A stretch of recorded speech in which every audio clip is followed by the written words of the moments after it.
Good afternoon. Welcome to this midterm status report on the Sunracer project, and equally important, a commemoration of the special industrial support that we are enjoying in this extraordinary project. This Sunracer project, which you'll be learning more about today and hopefully be following on through July and beyond, has evolved, in my judgment, into a very important experience for a large number of students from over half the departments in the college. We indeed are seeing this type of challenge project, inspired by General Motors, as becoming an important way we supplement classroom instruction with projects which demand not only technical skill and analysis and design, but also interdisciplinary system coordination, organization, teamwork, entrepreneurism, and dealing with real-world problems. This is a competition which indeed provides a microcosm of the competitive challenges facing industry into the future. And I'll predict today that many of the students that are working on this project will soon be leaders in industry, applying what they learn here to meeting the challenge on a larger global scale. This is a project that I've come to know and love and really enjoy, and I'll be out there in July cheering them on, and I hope many of you will as well. And that next time we all gather together, it'll be in the winner's circle. As I said, industry has been very supportive of this project, and indeed, the total budget of this enterprise is in excess of $500,000, and clearly would be impossible without the extraordinary support, both in cash and in kind, of our industrial friends. Any of you who would like to still participate in that feeling, there are opportunities.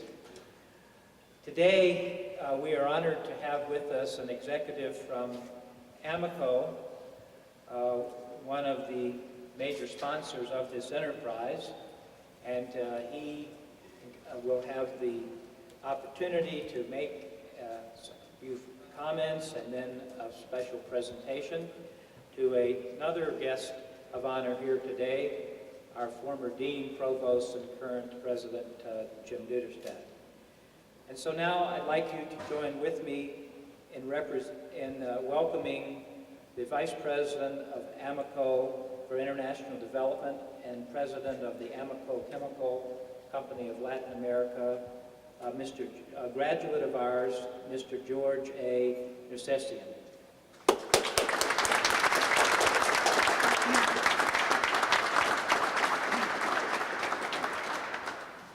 Thank you very much, Dan. On behalf of Amoco Corporation and its major subsidiaries, Amoco Oil and Amoco Chemical Company, it's a real pleasure for me to be here and represent our company in this very, very interesting program. Amoco takes pride, as do many industrial companies, in being part of these types of programs with major universities. And being a graduate of this one, I'm very proud to be here and be able to present a check to your president on behalf of our company. We are rooting for this team, and we're looking forward to seeing them in the winner's circle in July, and more importantly, being part of their race when they go down to Australia next year. So if I may, I have here a donation on a part of our company. If I can present this to you, produce that, thank you very much.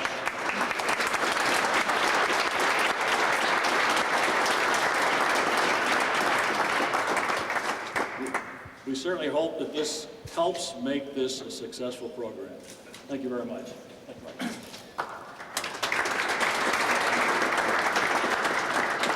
I almost forgot, in order to make this thing work, we have a credit card for you, Jim.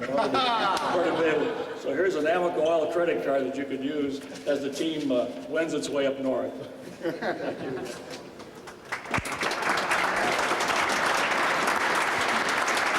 It's one of the rare pleasures that the president of the university gets to accept money. In fact, it's sometimes been said that the definition of a university president is someone that lives in a large house and begs for a living. Actually, I think in this case, Susan and her colleagues have not done the begging, but have done the extraordinary job of assembling the resources for really what is almost the equivalent of a manned mission to the moon on the part of a College of Engineering. This particular project, of course, is the largest student project in the history of this university. Beyond that, it involves a large number of students from a variety of different backgrounds. Provides them with really an extraordinary experience. I think we all recognize that engineering education indeed cannot be conveyed through the classroom or the laboratory alone. It involves a variety of experiences involving teamwork, synthesis, not simply technical problems, but management problems, economic challenges, how to interface with the rest of society. We're deeply appreciative to the Amoco Corporation for their support of this project.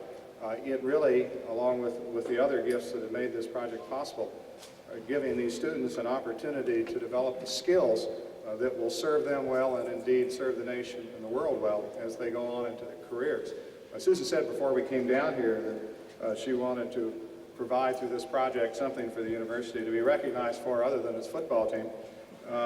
I suppose that in a certain sense we're now getting ready to go to the Final Four, but perhaps a more appropriate analogy is that maybe in this case we'll actually succeed in winning the final game by making it to Australia. That's, I guess, the equivalent of the Rose Bowl or the national championship, all combined.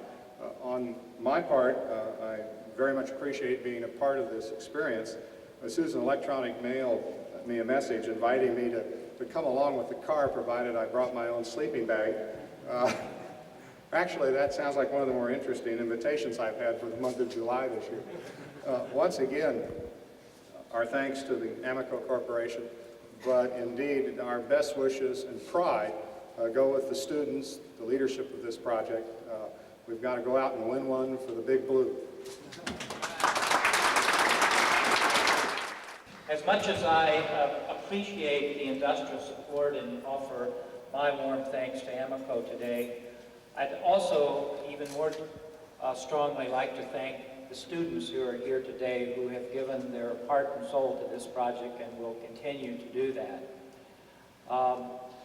This group of students has been led by a remarkable senior in mechanical engineering who we've all come to know as being a very effective, dedicated, and talented leader of this enterprise and the real spark plug that's pulling it all together. And I'd like to ask Susan Fancy to now join me. I'd like to ask her to share with you the model, and I stress this is the model, of the Sunracer, and also offer some remarks about what's to come in the Sunracer competition and entertain any questions that you'd like to ask. So please join me in our appreciation to Susan Fancy on behalf of all the students.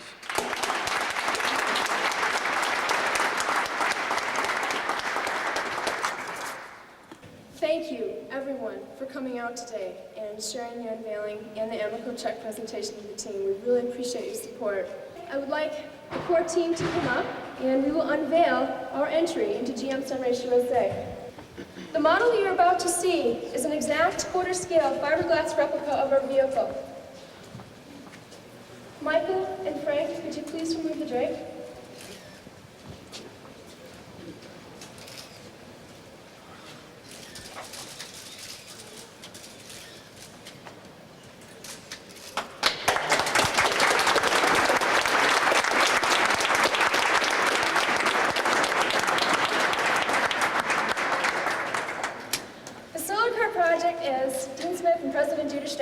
Is an extremely large project. We have 110 students from engineering, business, law, art, and the natural resources schools working on this effort.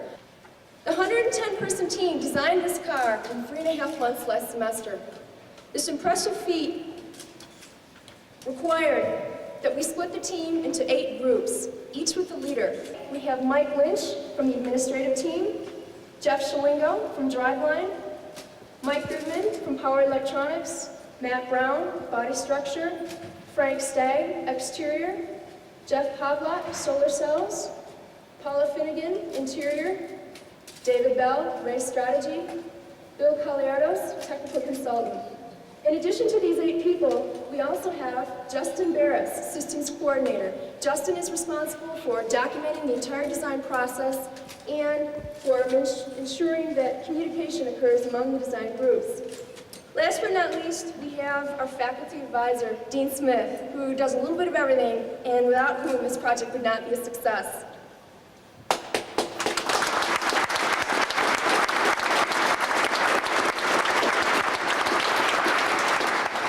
I'd like to tell you a little bit about the design motivations of our car. We wanted to blend aerodynamic efficiency with solar collection. You'll see that there is an airfoil shape combined with side pods, which provide both low aerodynamic drag and a large solar array. We expect to have 1.5 times more solar area than our typical competitor. We're using space-quality crystalline silicon solar cells costing over $200,000. Unfortunately, all those cells only provide as much energy as a gun-style hairdryer on a typical sunny day. Therefore, the car must be extremely efficient, both mechanical, aerodynamic, and electrical. All of our subsystems has an efficiency of well over 90%. The car must also be very lightweight. It will weigh under 500 pounds, and weight-saving materials that we're using include Nomex and Kevlar composite for the exterior shell, and the aluminum used on the space frame. You'll notice that there's no mirrors. Mirrors are fairly draggy items, so we're using a fiber optic system instead for rear vision for the driver. The size of the vehicle is 19.7 by 6.6 by 4.3 feet, much larger than a typical vehicle. In closing, I'd like to say that this project means an awful lot to everyone participating on it. Building this car is giving us an opportunity to use what we learn in classes on a real-world application. We're getting a chance to do some real engineering before we ever get out in the workforce.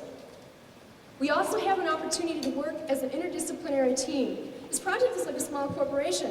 We've got fundraisers, electrical engineers, mechanical engineers, aerodynamicists, computer engineers, artists, we have a lawyer, we have an accountant, and our own public relations staff. We very much appreciate Amoco's, the universities, and all of our sponsors' support in making this project possible for the students. We're gaining experiences and making friends and memories that are going to last us long after this July is gone. We would also appreciate your support. There's surely one of the other schools on the list of 32 that you'd like to see us beat. So come next July, please think of us, cheer us on, just like the football team. I'm Bo, there's football players. We want to prove that the University of Michigan is more than just Brun. Thank you.